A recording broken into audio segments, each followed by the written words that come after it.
Hello, my dear students of class 6 English medium. Today, my topic is stratification of Earth's interior. So, let's begin. First thing is you have to remember what is Earth's crust. So, the outermost solid cover of the earth is known as the earth crust, and also the thickness of the crust is about 30 km. It is divided into two parts, upper parts and the lower parts. The upper part of the crust consists of silica and aluminium in greater proportion. So that is why it is called sial.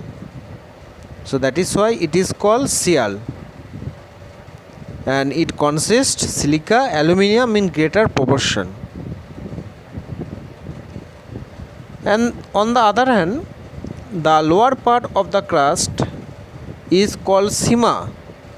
The lower part of the crust is called sima because the proportion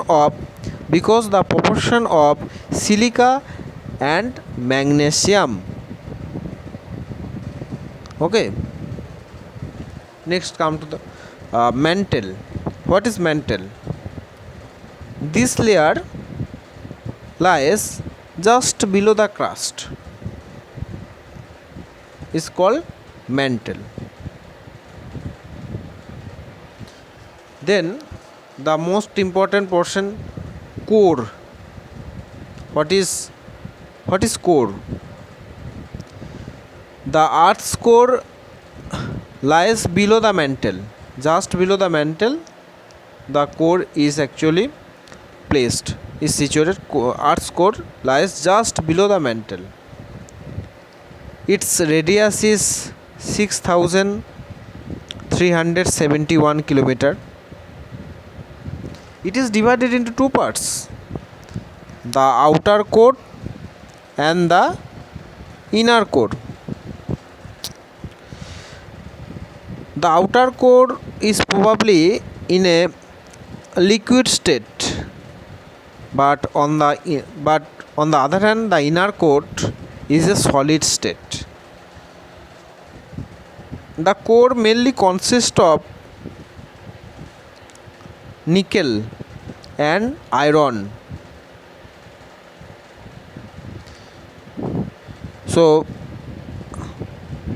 this is actually the important portion, core. Then what is hydrosphere? You have to know what is hydrosphere.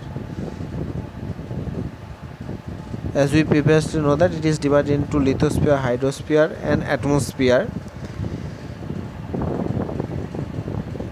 So after millions of years of its origin, the outer layer of the earth cools down. Loads of water vapors condensed in the atmosphere and relentlessly came down as rain. Through thousands of years, rainfall filled up the depression on the earth's surface to form seas and oceans. The natural bodies of water on the earth's surface are together known as hydrosphere. So this is actually called hydrosphere. And what is lithosphere? You have to know.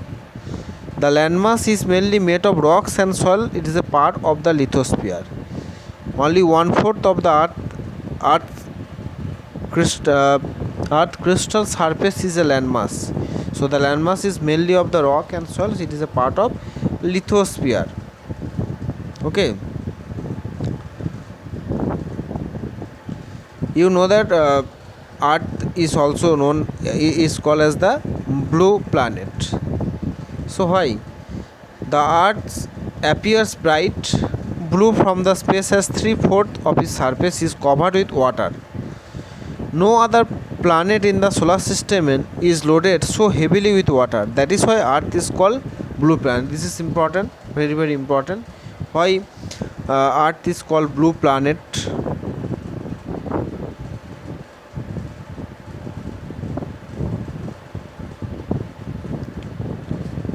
Okay, that's all. Along with my audio, I will send some pictures for your clear understanding of this topic. Okay, thank you.